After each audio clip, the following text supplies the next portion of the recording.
Hey, I'm Geeky Pastimes, and in today's video I'm going to show you how to create and build a meta loadout for Call of Duty Vanguard, and hopefully going into Warzone for the integration too. So you can see here I've got the SDG fully leveled up. So you can pick 10 attachments on this, so you want to fill all of them up if you can, like put as many attachments as you can. For the first one, you've got a scythe compensator.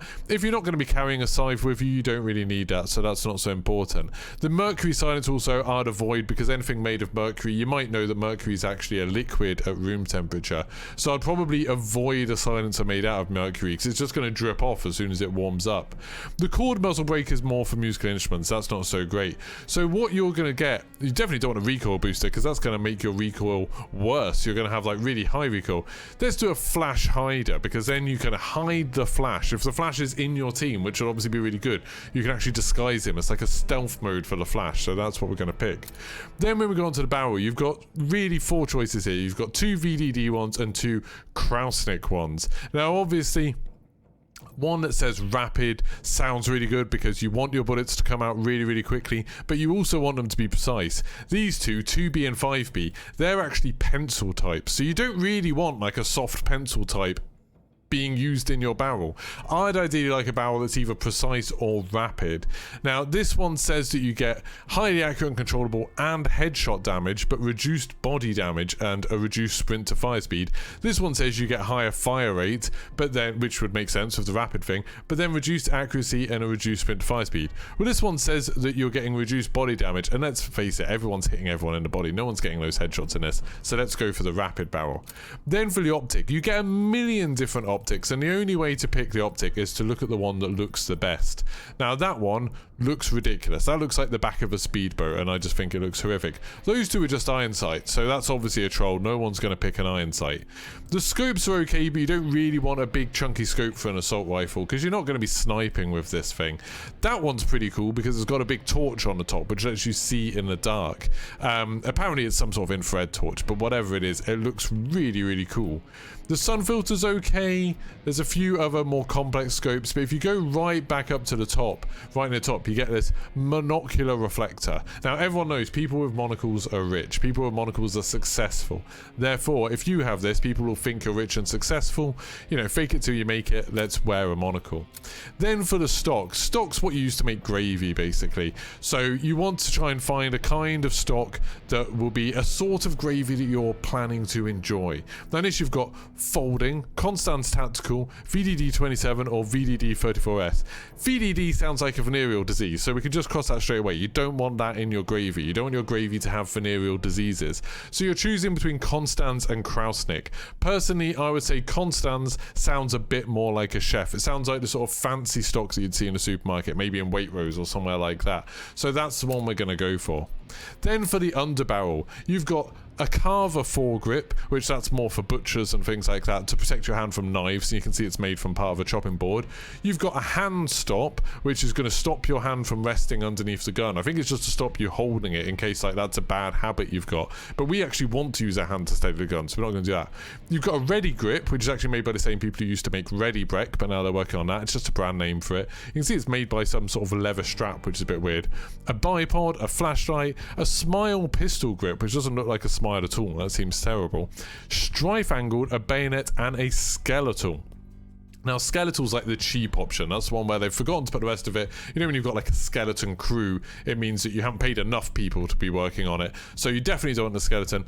Bayonet, on the other hand, means that you've basically got a sword. So now your gun is also a sword. So why wouldn't you want that? Let's whack a bayonet on there. Now for your magazine, you've got the 7.62 Gorenko, the .30 Russian short mags, the Kurz round drums, and then the other Russian short round mags. Now, I don't think you want anything that's described as short. You want the gun to make a statement. You want it to seem impressive, so we can get rid of those. And the Kurz round drums are a musical instrument. You don't want a drum where your magazine should be. While I know in the Crimean War people used to have like drummer boys to sort of keep them in march and stuff like that, people don't really play like that in Vanguard, so we can completely ignore the round drums. They're outdated, obsolete, so we're going to go with the Gorenko 30 round mags.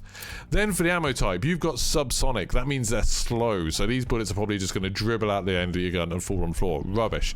You've got full metal jacket rounds, frangible, armor piercing, incendiary, lengthened, and hollow point rounds. Hollow point ones ones are actually missing a part of the bullet. So again, that's the kind of cheaper one. You don't really want that. You don't want to be missing something. You want to go into bullet with as much bullets as you possibly can.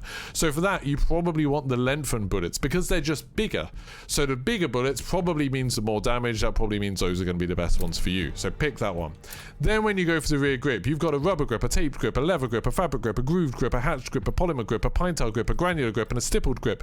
It's weird they don't do any sort of interesting names like they do for all of the other attachments. These are just different kinds of materials, I guess, are going to go on there. So you can choose which one you like the look of. Like that one's quite nice. It's kind of this snake skin effect, but it's got the hatched thing. Pine tar sounds like it's going to be sticky, which would be pretty horrible. Granular is just grainy. It's like that horrible kind of industrial soap that you get. I think that would be particularly horrible. There's something about stippled grip that makes me feel uncomfortable. It seems like some kind of fetish thing, which I'm not really into.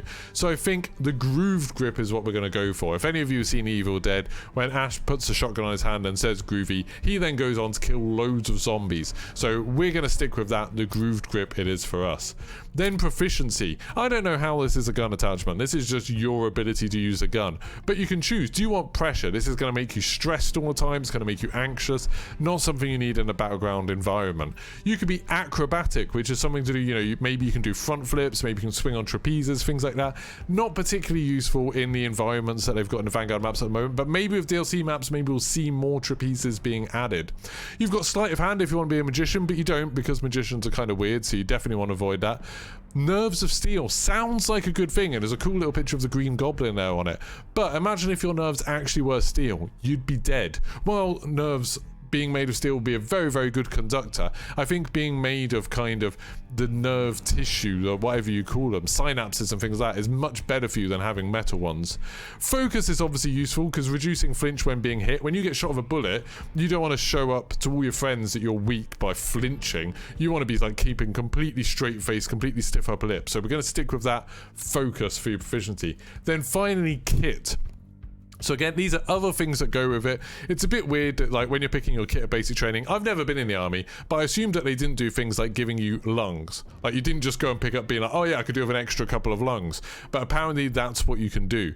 So you can have a grenade on your hand if you want to sort of fit your grenade to your hand, like I was talking about Evil Dead with Ash. I think that while he attached, you know, had a shotgun and a chainsaw on his hand, I mean, the chainsaw was the one that was actually attached, wasn't it? I think a grenade would have been less useful because it's very much a single-use object, and you're going to cause a lot of damage to yourself, so that wouldn't be very, very good. Fully loaded seems good. You actually bring ammo to the gunfight. It kind of makes all of the other soldiers look kind of like idiots.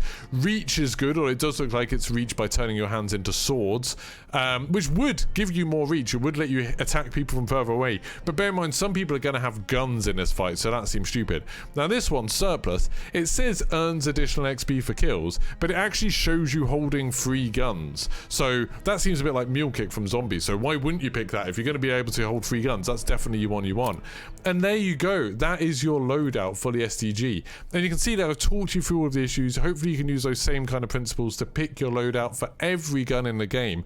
That's how you need to do it. Don't worry about charts and spreadsheets and damage things and things like that. Just use your common sense and you'll end up with the best meta loadout every time. If you've enjoyed this video, please like and subscribe. Thanks so much for watching, and goodbye.